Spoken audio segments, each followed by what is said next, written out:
Oops, here we go. All right. I can't tell how many people are on yet on my Zoom webinar live on Facebook. So, hello everyone. I am Tracy Stuckrath with Thrive Meetings and Events. And with me, I have Ben Chapman from NC State. He is a not food allergy expert. He's a food safety expert. And we're here to talk about what meeting planners need to know about food safety. And so, Ben, you've been a busy man the Yeah, last couple of days. You said just a few minutes ago that you 60 interviews in the last 10 days or something like that. yeah, something like that. You kind of lose track over time. There's a lot of, obviously a lot of question about COVID-19 and a lot of specific questions around food safety. So that's popped up a whole bunch of times and from lots of different publications, lots of different interest areas. Yeah.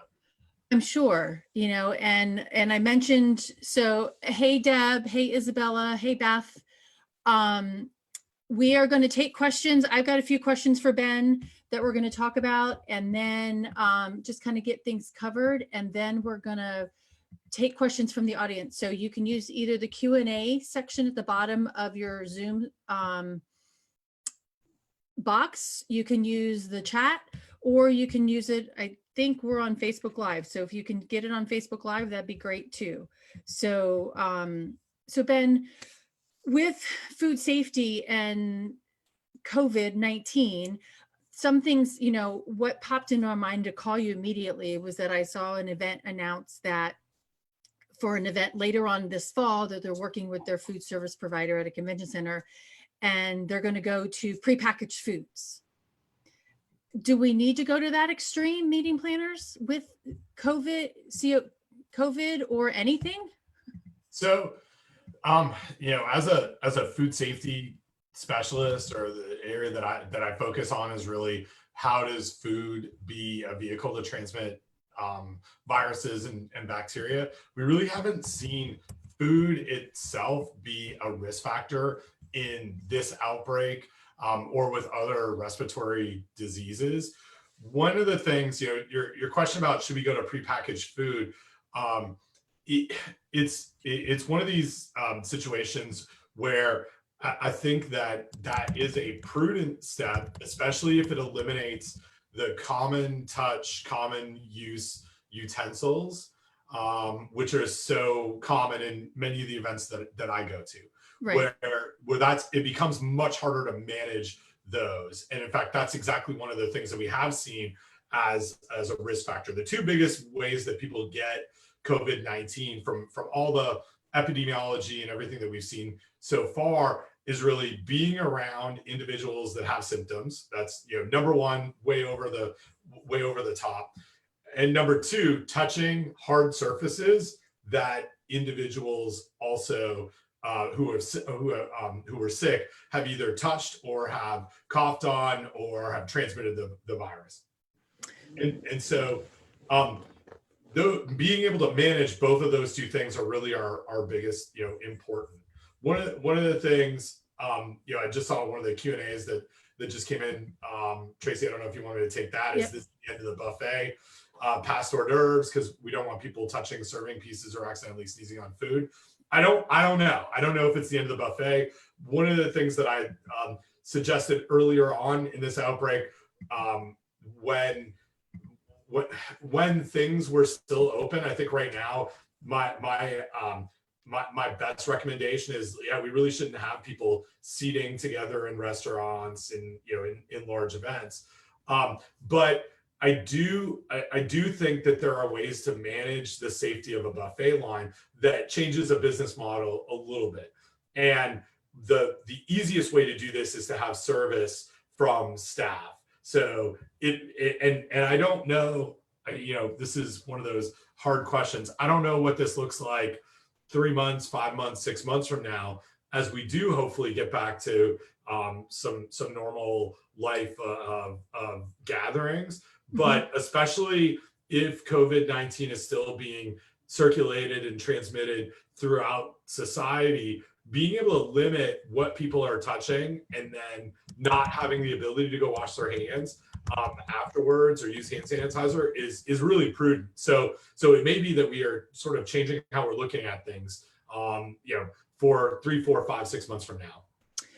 That's so true. And before I get to my question about that, somebody wanted me to clarify exactly what you do and your qualifications besides just being a food safety specialist. So can you give everybody a little bit of background besides the fact that you're from my alma mater and you Sure. And then just some guy that's like sitting in his home office. Right, exactly.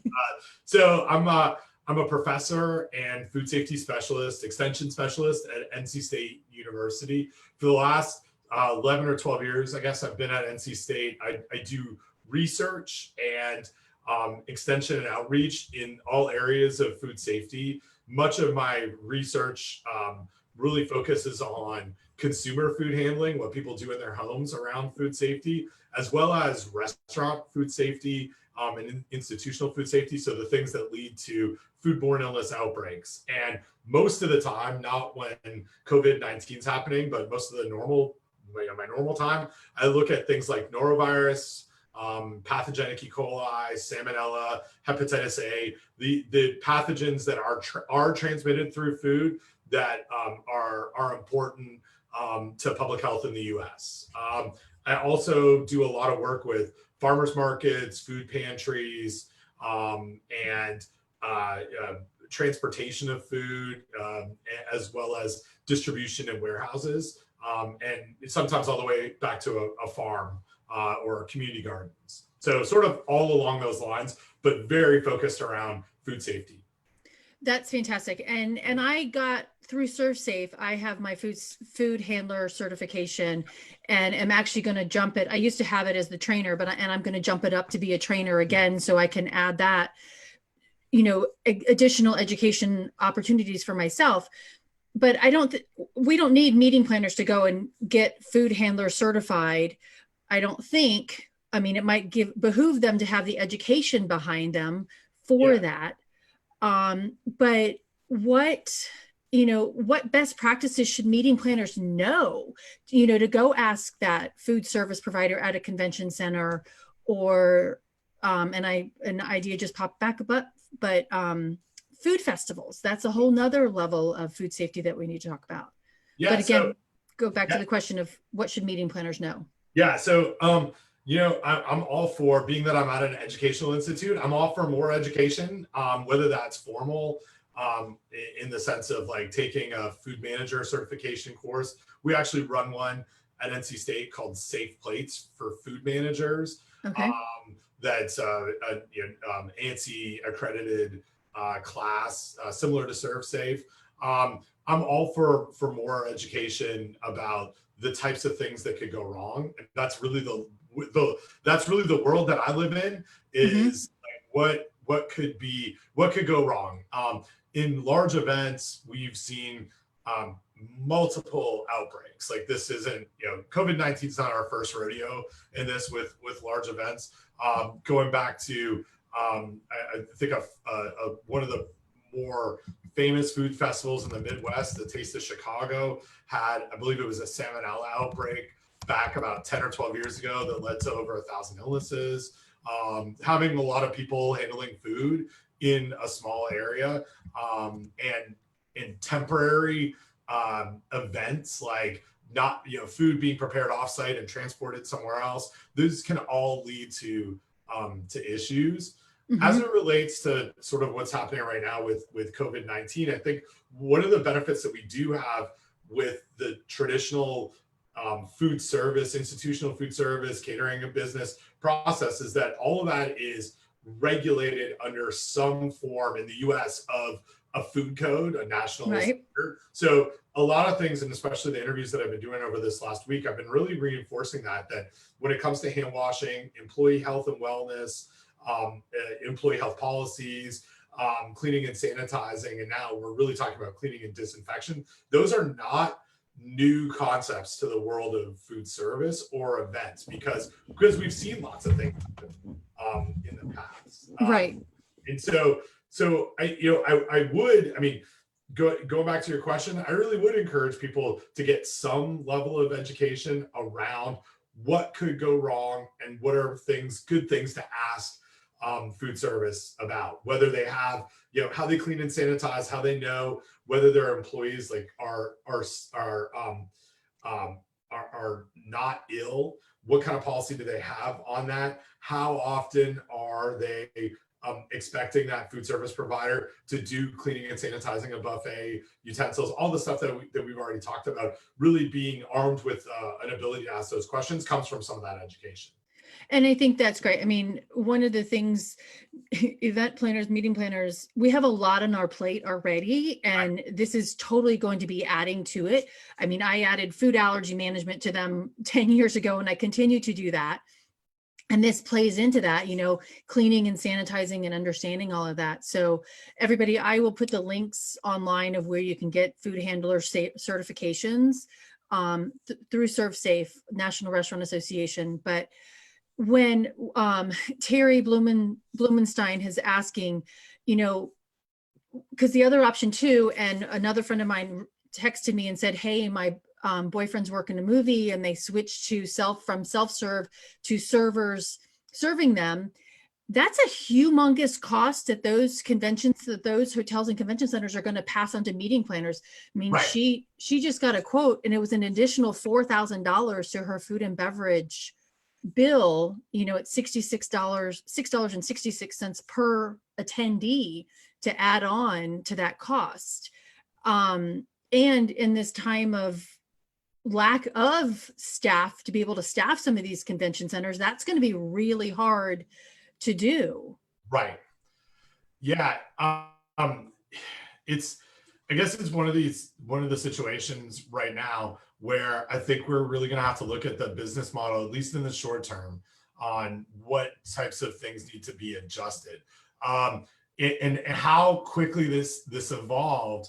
A week ago, 2 weeks ago, I was talking to individuals about who are running restaurants with buffets, who are running restaurants with seating areas, and saying, okay, we can manage this. I don't know the magic number. It really depends on how many people are going through there, but changing out utensils every 10 minutes, cleaning and sanitizing. I know that every transaction that happens as someone walks down that buffet line, their hands are going to go on it. So either I've got to do something to break that chain of transmission there, or as soon as they're at the end of the buffet line, now I'm squirting hand sanitizer on them, and not just sort of putting out a sign saying, hey, here's some hand sanitizer, but physically making sure that we are breaking that transmission. That was a week ago, 10 days ago. Now we're in a whole different situation. I feel like we're going to be in this whole different situation for at least a couple of months, just in the way that this outbreak is shaking out. But afterwards, as I mentioned before, I think we're going to have this at the end of this, as things peak over the next few months, hopefully, we are really going to have to think about how are we going to keep people's hands off of these high touch surfaces. Yeah, I mean, and in a convention center, I mean, I did an event where we were serving 7,000 people, and you have 10 different buffet lines that are double sided. And when you're doing to make sure that they go through fast, because they don't, it's going to reworking the timelines of some of our events possibly, because you can't rush them through in an hour because you need to do not self-service. Yep. And then Suzanne just had, maybe the additional server costs could actually, even out with the less food that we're going to serve, because we are serving it to them instead of being, self-serve and let everybody, just go to the trough. So good point, Suzanne. Thank you so much for that. So Terry, think about that too. When, we also talk about now too of, where are you sourcing your food? We want it to be local and we want it to be sustainable. So you work with a lot of farmers and that transportation mode. And I don't necessarily want to think about really getting my food from all the way across the country or food coming from another country to be in. How can we ask those questions on sourcing and transparency to make sure that it's safe? Right. Yeah. And I think it's a big question. The types of things that I want to ask a supplier are really around the same things. What are you doing for food safety? Do you have to follow any sort of structure, whether an audit happens, whether it's here in North Carolina, our Department of Agriculture runs USDA good agricultural practice audits for Okay. farms. There are other, there's a group called the Global Food Safety Initiative, GFSI, that Hmm. sort of benchmarks standards for third-party audits. So I first of all, that's where I started asking, what are you doing, and what kind of information do you have to share with me that demonstrates that you're following the things that you're doing? The worst case scenario for me would be to ask a vendor, what are you doing for food safety? And they say, we don't, no, don't worry about it. We're a small farm. We've never had a problem. We have the highest quality stuff. Food safety is our number one priority, but don't worry about the details. We've got it under control. I really want to know a lot about what the details are. Tell me, Hmm. in a agricultural production standpoint, tell me about what you're doing to make sure the water that you're using for irrigation is clean. How are you supporting your employees for hand washing and employee health? And then what do you do for cleaning and sanitizing? And really sort of asking those questions. There's no magic answer to them, but the just engaging in that conversation and allowing that vendor to tell you, well, yeah, we insure, we have our employees sign a contract that says if they're sick with any of these symptoms that they can't work. We encourage them to stay home with some level of support, whether it comes from sick pay or being able to move them to additional hours when they do come back to work. We provide hand washing facilities and train them. Those are the types of things that I want to hear from businesses around anything food safety. And I do want to sort of highlight, coming back to our major focus today around this current situation in COVID-19. Something I said early on, I think it's important to keep saying this, that we haven't identified food as a transmission route, a risk factor for this virus as of right now. Tuesday at 1:19 p.m. It Right. doesn't mean that we might have more information that comes up an hour from now or 10 weeks from now that food is a factor. But as of right now, we don't have any epidemiological evidence. What is in the peer-reviewed literature where we go to make decisions around food safety hasn't shown that the virus can be transmitted this way. And so I think asking a lot of the questions about food safety, we've got to kind of parse it out on what that also means for COVID-19, because I wouldn't want to get to a situation where we are not purchasing food from areas that have higher incidence of this virus just because of a concern around transmission through food, because we just haven't seen that. Right. And that's been a concern. We've been, my group and some of my colleagues have been looped into questions around food donations from COVID-19 areas, and should we just throw all the food out, and leading to food waste and further insecurity issues. And so I think we just have to be really careful not, the non-outbreak time of food safety, being able to parse that away from what we're really doing right now to make sure that we're protecting society from this virus. Right. And I think it just, Marcus, can you explain, are you just saying that there's he said 10% chance of oral transmission right now? Yeah, and so Marcus, I'd just be interested to see what kind of data that information's coming from. CDC and USDA have been really explicit in saying we don't really have any suggestion. The majority of cases absolutely are being around people that are sick in these high touch areas. I don't know whether the majority from the epidemiological standpoint is, this oral transmission information is 10% or 0.004%. We just don't have any data that's available.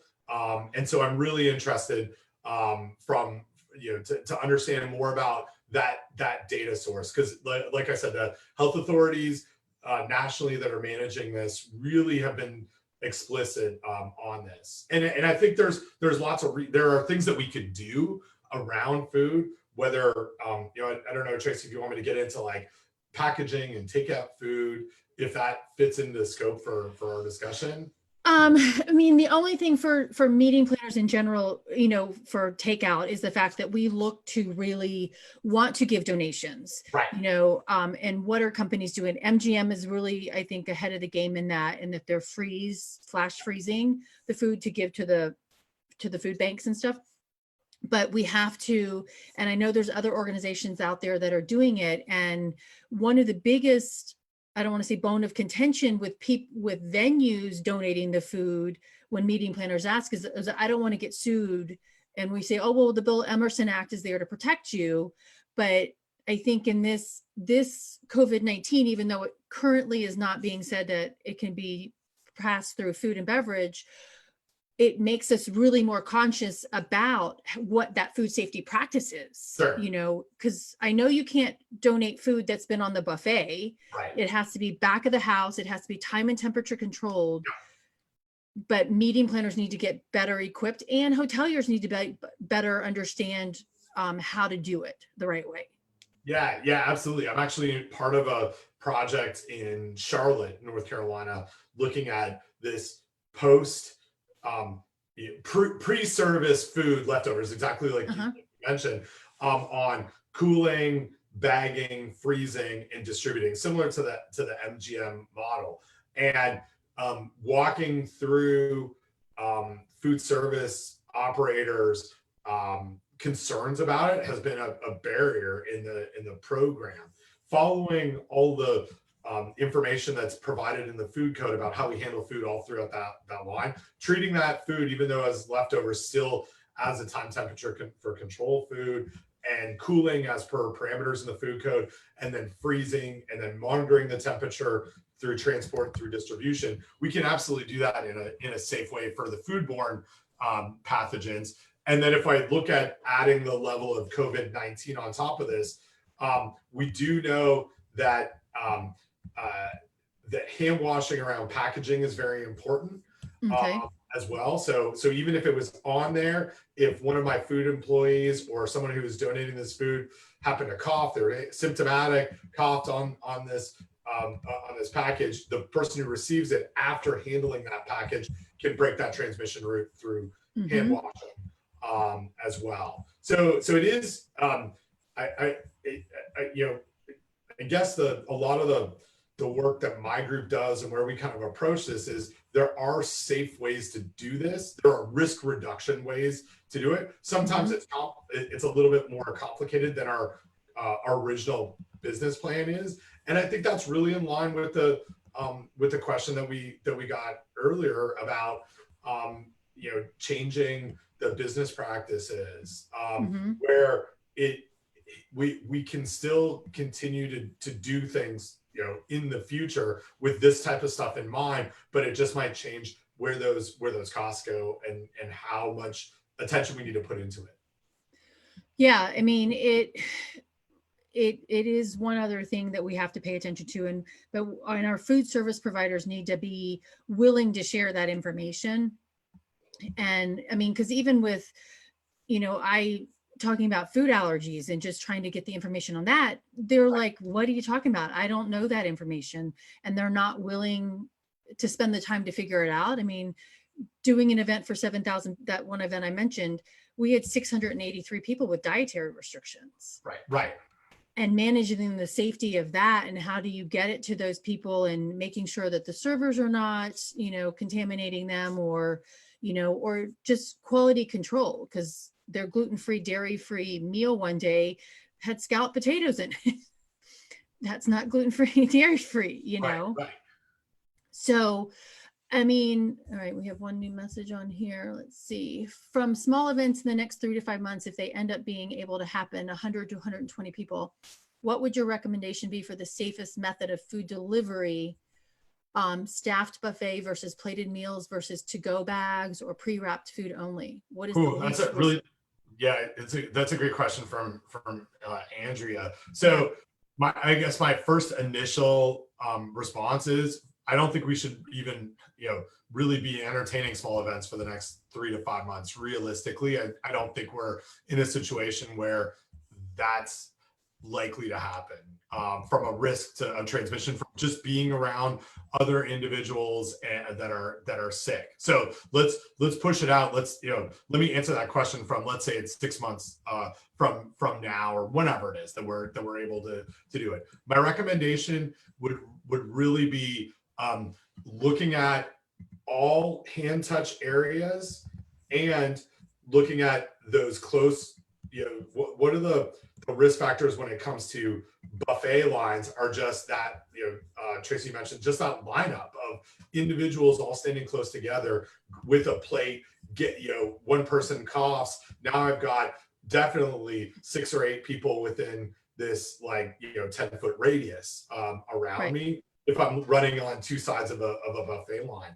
And so I think staggering individuals who are going through those lines is going to become important if they still are something that we're doing.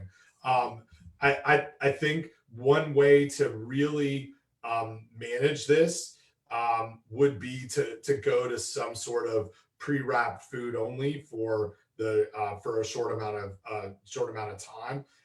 And then there was a question. The second question, I guess, from Ruth that I think really fits into this as well. Having those portable hand washing stations at the end of the buffet line prior to going to someone's table and having sanitizer available would really be a benefit in those high touch areas. I don't have a really good recommendation around common use utensils and spoons right now. I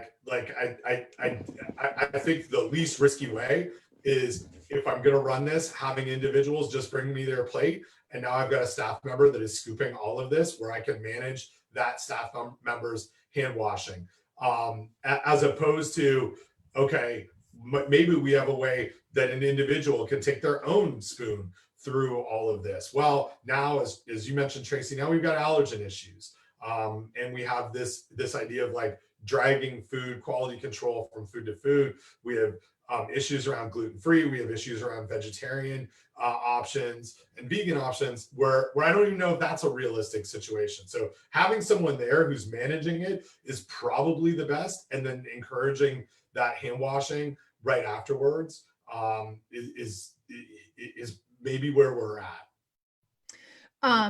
Terry online on Facebook asks, that means 5 people to a 72-inch table, no passing of butter, individual salt and pepper packets. Yeah.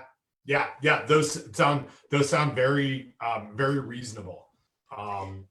Yeah. And I mean, we're just talking literally too, in a convention center or a conference center or a hotel, but take it to an offsite wedding on the beach. I mean, the added expense of the table and chair rentals, the linen rentals, that is going to exasperate and not just our corporate events, but social events too. And not having, offsite events. I'm thinking of a big food festival I used to work for.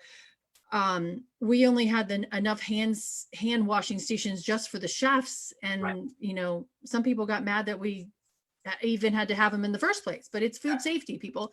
We're just going to have to definitely add them. Are there enough of those out there in the world for us to add to all these events? I mean, probably not. Realistically, and I would definitely say that we've obviously seen the shortages in hand sanitizer. I know I have colleagues in the food service industry who I've talked to extensively over the last couple of weeks, where they're not even able to get hand sanitizer commercially, even from companies who they've got a long history with, so the supplies not really there currently. So as this ramps up, I think we're getting ready for a new face of what we do in these events. One of the things that's a little bit outside of my area that I think you just highlighted is really this idea of space as well, right? So instead of, here's my buffet line, here are the number of people that are going through, I now have all of these round tables, banquet style in a room, well, how am I going to spread those out? Even so, as you think about events, what could have been done, in a room that would fit 1,000 people, you may only be able to put 300 people in there. Right. As we go forward, because of all of the, not just the social distancing, but what we need to space out around the buffet as well. So yeah, I mean, I think it's, I wish I had better answers for your questions. I feel like I'm just kind of saying, yeah, you are bringing up really good things that I don't know. I don't know where we are. Well, and I love the fact that everybody's asking these questions, because these are questions that catering companies, sorry, you're at home right now. These are the things that we need to be figuring it out. What are we going to do? Yeah. Sarah has a question. We have fun troubleshooting how to set up hand washing stations with water hot enough to meet the requirements of the health department and easily have that water transferred to individual stations. Yeah. Do you have any suggestions? I do. So one of the things, actually, this is an area that I've spent a lot of time in over the last 10 years here in North Carolina and elsewhere, about water temperature. So water temperature is actually not a factor at all in the effectiveness of removing pathogens from your hands. So the water temperature requirements that exist in food codes really have to do with, if I'm going to have hot water, it has to meet a building code temperature, 100 degrees Fahrenheit in our state. So one thing that I would highlight is our state health department and local health departments entertain variances for this exact thing. I need to get a hand washing station. Now, these hand washing stations, again, are for patrons, not for food handlers. In food handlers, that's a different conversation, but they will entertain, in our case, both of those cases by saying water temperature is not a factor in the efficacy of hand washing. And in fact, there's a lot of evidence on that's in the published literature that the more progressive state and local health departments are already up to speed on. And I hesitate to say to Sarah, hey, put me in contact with whoever's giving you pushback on this, but seriously, put me in contact with them. And there are resources out there exactly around this. And we've seen it with festivals and other areas, because what we want is more hand washing, not less, and not to have hot water be a barrier for more hand washing. Terry brings a good question of bottled water. As meeting planners, we all want to get rid of bottled water because of the environmental impact that it has. And so we're pushing that. And go the 5-gallon dispensers that hotels put in there that everybody touches the handle, that gone are those days right now, right? But and I think some people are I've seen some hotels that have put in the ones that you can put your water bottle underneath. Right. Yeah. Which I think is the best option. Although somebody's like, make sure you're wiping your bottle down after you put it in that, because you never know what is on somebody else's water bottle. But all right, and Terry, you just keep coming at me, which I love. Thank you. Facilities need to reconstruct their bathrooms similar to airports, when one can enter without pushing a doorway. Doorways spread germs. Oh my God, I am so with you.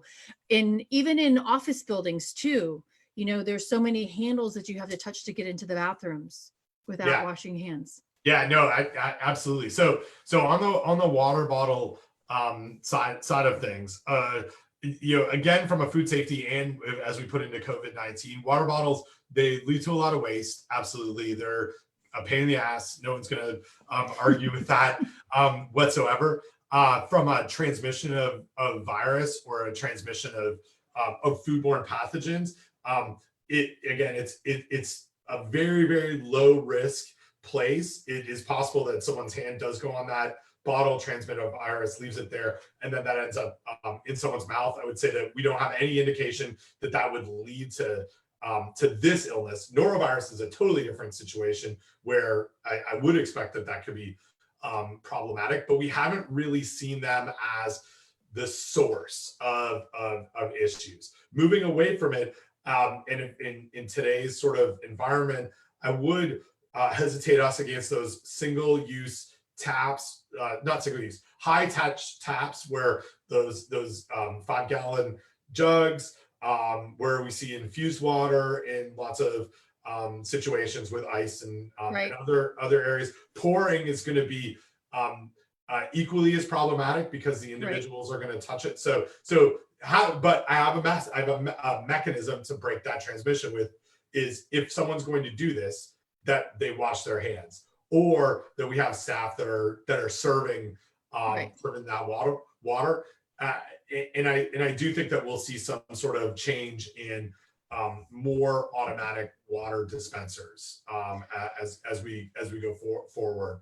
And I work in the world of risk, and I kind of think about, like, highest risk is hands on these handles and high touch surfaces over and over again without hand washing.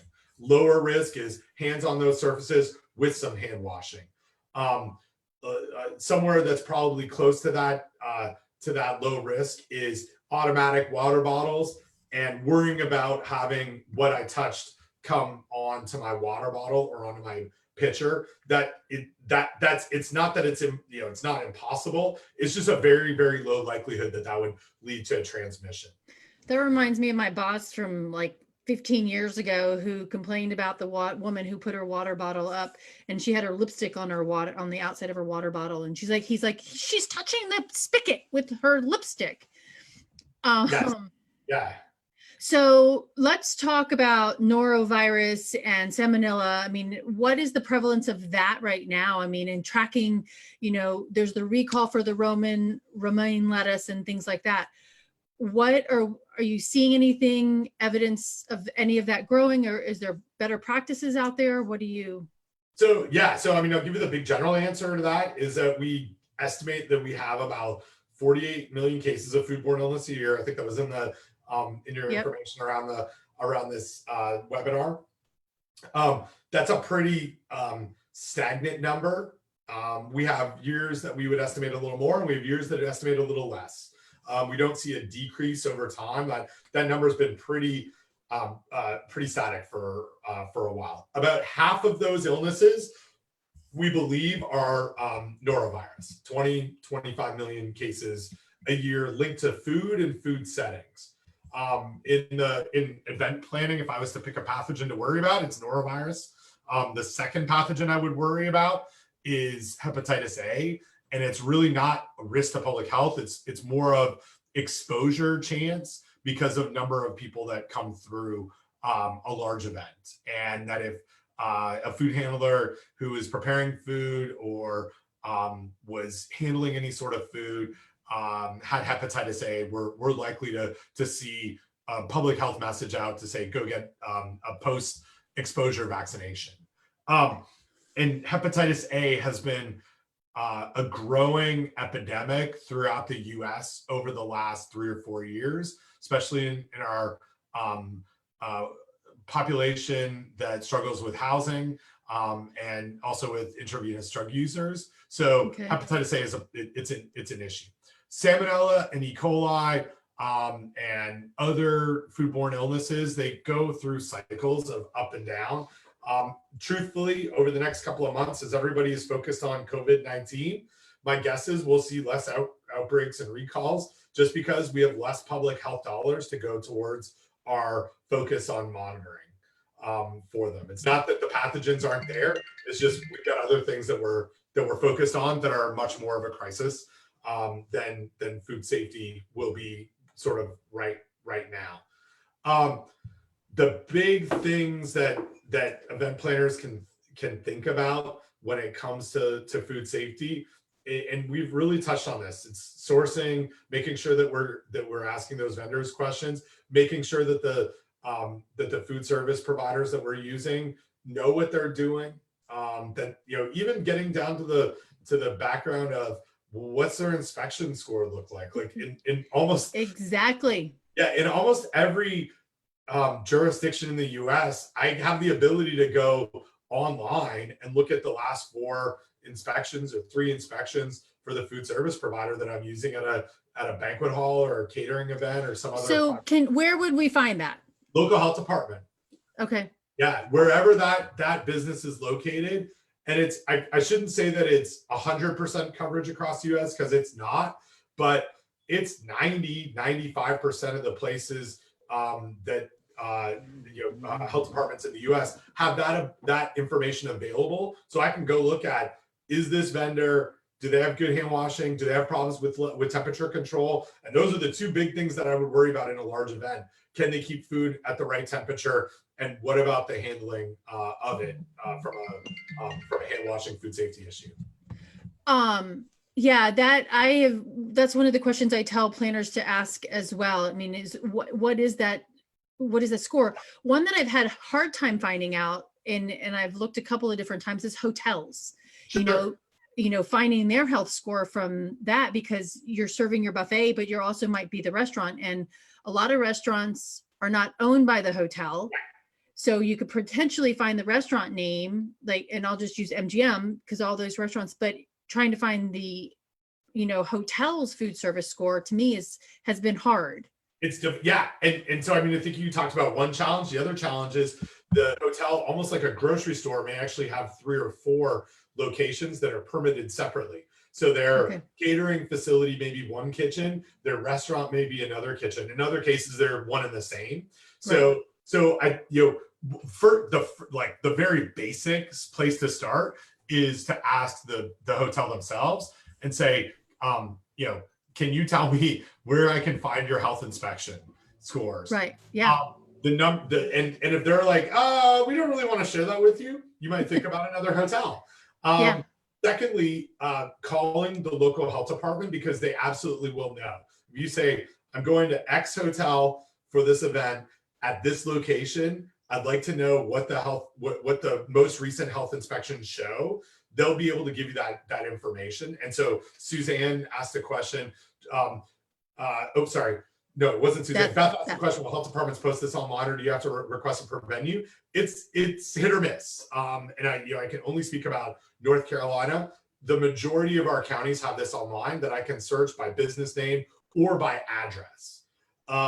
In other jurisdictions, I may have to go directly to the health department. And I think one of the things that makes this hard, Ben, is that, the FDA puts out the major food code that they have for the US, but they allow each state to take bits and pieces of it to create their own state food code. Yes. And then you have city food codes, and, and then there's states that have food allergy regulations and laws, and cities that have it, but the overall state doesn't. And that's what is even harder for meeting professionals, because hey, your hotel's in one city, and then you're taking a beach party, and that's going to be in another city. Yeah, and a caterer may exist in both of these jurisdictions, or one of my events might be catered from this jurisdiction and somewhere else. Yeah, I truly do not envy that at all. In my world, because I literally only focus on this, it seems really not easy, but it seems like, oh yeah, I would just call these health departments and they will tell me whether this is a good place or not, or I'll check online. But I also realize, as we're talking through this, that this is one slice of what you're encountering. So I wish there was a really easy answer on it. And this is, depending on the size of the event, company that everybody's part of. Sorry, my dog is barking because I have a neighbor here now. It seems, or someone's delivering a package, I guess. Right. One of the things that working with folks like me, with food safety consultants, to run some of this by in plans, to be able to build what should we do from a standard operating procedure as we're planning an event. There's a food safety specialist like me at every land-grant university in the US. That this is what we do, is work with our local industries to support them around food safety issues. So having someone from North Carolina call me up and say, hey, could you help me go through this, is something that I do all the time already. And there are people around, and land-grant universities are the ones that have extension associated with them. So usually it's the ones that have agriculture and food resources. So NC State here in North Carolina, but all around. Go NC State. Yeah. There are also some really good consultants that can help with this, especially for those when you're talking about those 7,000, 30,000 person events. That's where you may want to bring someone in from the outside and say, okay, I want you to work with me on the front end to make sure we're asking all the specific questions. Right. And that's something that my group does that others do as well. Yeah. And you guys, if you, in the comments on Facebook, as well as in the chat here, I gave a link to the food safety checklist that I put together through Thrive Meetings and Events. And it's there for you guys to download, and I will get with Ben and maybe we can add to that. Yeah. Ben. And I'll post my our food safety portal. Okay. At least in the Zoom. Okay. Right now. And then if you want to put I actually think I put it the COVID one. And then this is the general. Oh, if you do that, yep. And I'll add it to the Facebook. Yeah. So they've got that. Plus all of our contact information for further things. Yep. Okay, perfect. Yeah, I will make sure. I won't give them your cell phone number, but I'll take everything. It's okay. Literally, it's on the internet. People can. Okay. I'm really good at ignoring numbers.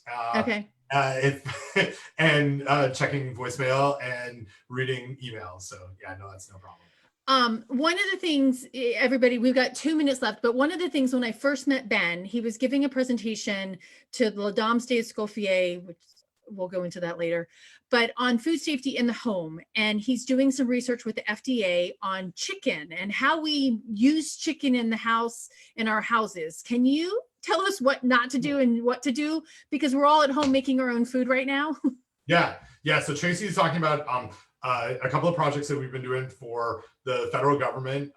Largely, it's been USDA's Food Safety and Inspection Service that's funding this work, but we have been working with FDA as well on labels and packaging and how consumers handle food. And so what we do in those projects are we built kitchens where they model a home kitchen where we can bring individuals in and ask them to prepare food.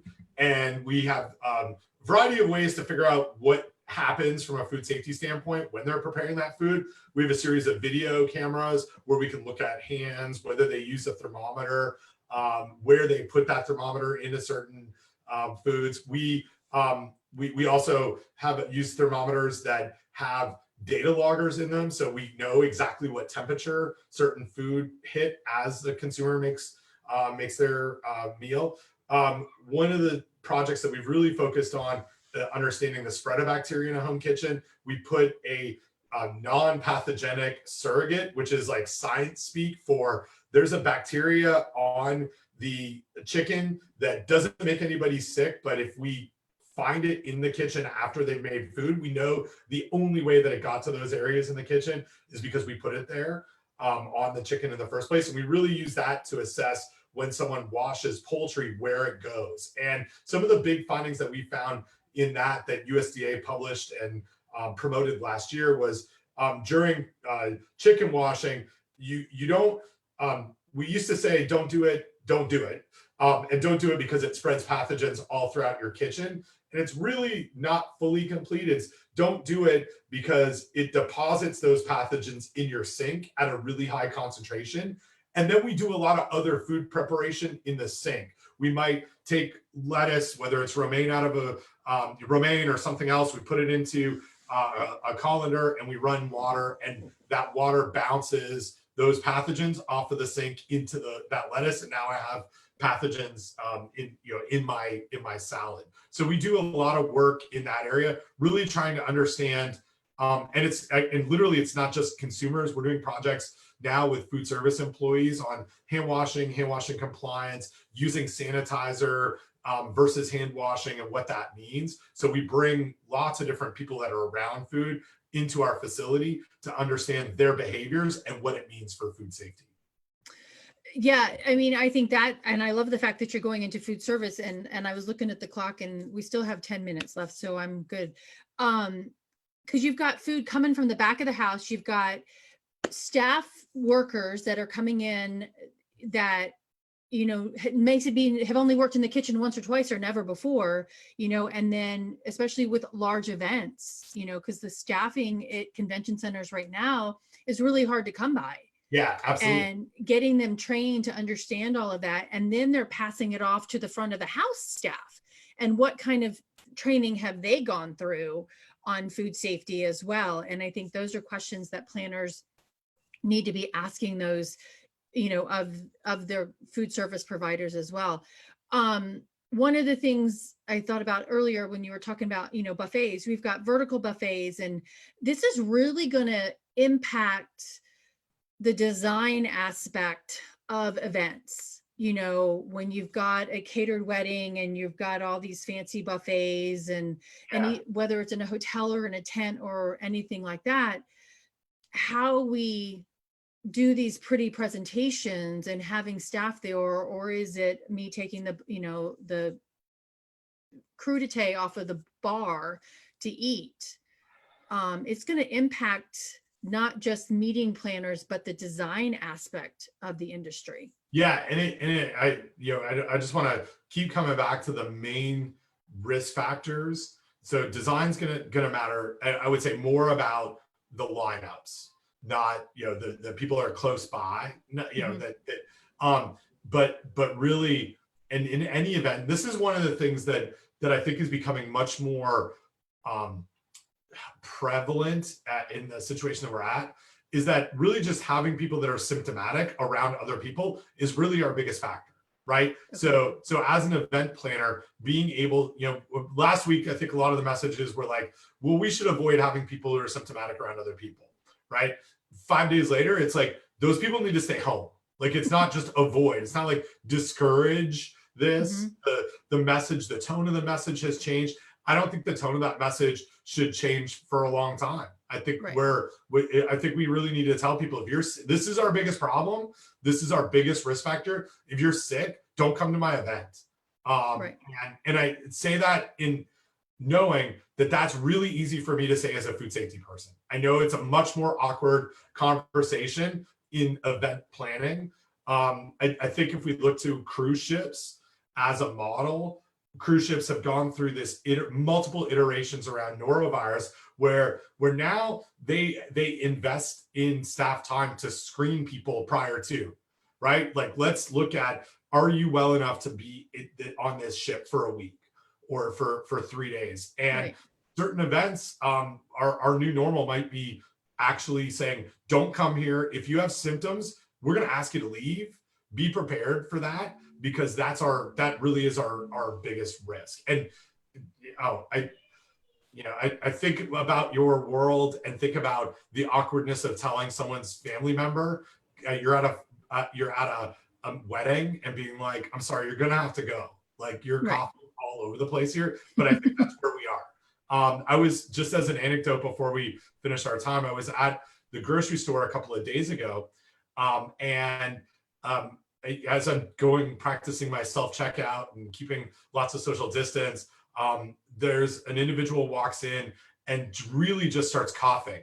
And immediately the store, this is like right at the door, everyone's head turns. The store manager makes a beeline for this individual and made somewhat of a big like theater of saying, we're really not gonna allow you to come in here with any sort of symptoms. We're gonna ask you to leave. And I was like, that is where we need to be in retail, in events. And that's just not somewhere where we've even had this discussion so much in the past. I mean, not to correlate it to guns, but I mean, we have the right to carry guns. We have the right to exclude you from coughing in our building, right? Right, exactly. Yeah. There was a question from Beth, seeing something online that coronavirus can be eliminated in the bottom by drinking a lot of water and gargling with warm water and salt and vinegar. Is that true? No. And eliminated in the body? No. There is no evidence. And in fact, I think we really need to rely on CDC, where there are amongst the best public health professionals and doctors on this, where really the recommendation for treatment around COVID-19 is there is no treatment for COVID-19. Isolate and hope for the best in symptoms. In the majority of the population, symptoms will go away. And then if those symptoms don't go away, that needing to get into healthcare settings. But yeah, there's no truth to that that unfortunately that message. All right, and I just have one other question, and because we've got like 4 minutes left, emergency response for just food safety emergency response. For food allergies, I suggest meeting planners ask venues, do you have epinephrine? Because most states now have places of public accommodation can stock it, which is super expensive. And also, what's the response time for your EMT to get to this venue? Do you have any other emergency response suggestions for planners? Yeah. And so this is an area that we've done some work, outreach, and research in around crisis management. So we've got this emergency, and then we have the resulting crisis, right? So I think the biggest thing, and we talked a little bit about education at the forefront of this. And I'll reiterate something I mentioned before. I'm in the business of everything's going to go wrong. We're going to have an outbreak. There are 1,000 people here. 30 of them are going to get sick, and it's going to be linked to our practices. And emergency management and crisis management is planning for that. Is the first, like, it sounds like one of those terrible, like, the first step is just recognizing that there's a problem. That really is, as I work with businesses, where I work with temporary food events, food festivals, there is an optimistic bias all the time of, we've been running this event for 30 years and we've never had a problem.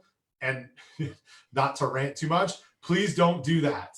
That's like, please, the first sort of thought is, no, let's actually think we could have a problem. Now, what do we do? Do we know who the health department is? Who would I call if all of a sudden we've got individuals that are falling sick from a chemical contamination? What kinds of what do I know about the people that are coming here? What if 2 weeks later we know that there was an outbreak? How do I then get in contact with other individuals who may have come through my event or festival? And maybe the answer is I can't. But what do I do? How do I use social media to plan for this? And I think the businesses and events that don't survive major emergencies are the ones that really don't think about it. That think why would we worry about this? We are already doing the best. One of the people who I admire the most in the food industry, I won't name the corporation that he works for, but he runs food safety for a major food grocery store. And every day he's like, we're going to screw up. Every day he is worried that his employees are not good enough. And because of that, his employees are better than everyone else. Wow. And that mentality in emergency management and in crisis management really, I think, works. That's awesome. And, you say you don't want to be that person. I keep seeing that I'm touching my own face, but I'm not touching anyone else around me. The event planners we need to, and we have learned we need to be in the crisis mode. I mean, with the MGM shooting or the Las Vegas shooting and all these things, we are adding more and more to our repertoire to be crisis management solution providers for our clients. And so thank you so much for providing us this information about this. And Ruth, yes, hope is not a plan. I agree with you. It is 100% what we as meeting professionals need to do going forward. So Ben, I thank you for your time. I'm going to drive over to NC State and see you when we're allowed to get together. I'm not going to be there. Don't go there now. when we're allowed to get back together, and we will add to this checklist that I have online. So thank you everybody for being here. This will be on demand. I will actually add Ben's and my contact information to the Facebook page. And you should get it, I think, afterwards from the Zoom webinar. But thank you so much. Everybody take care. Eat safely. Talk to you soon. All right, bye. Thanks, Tracy. Bye-bye. Thanks. Bye.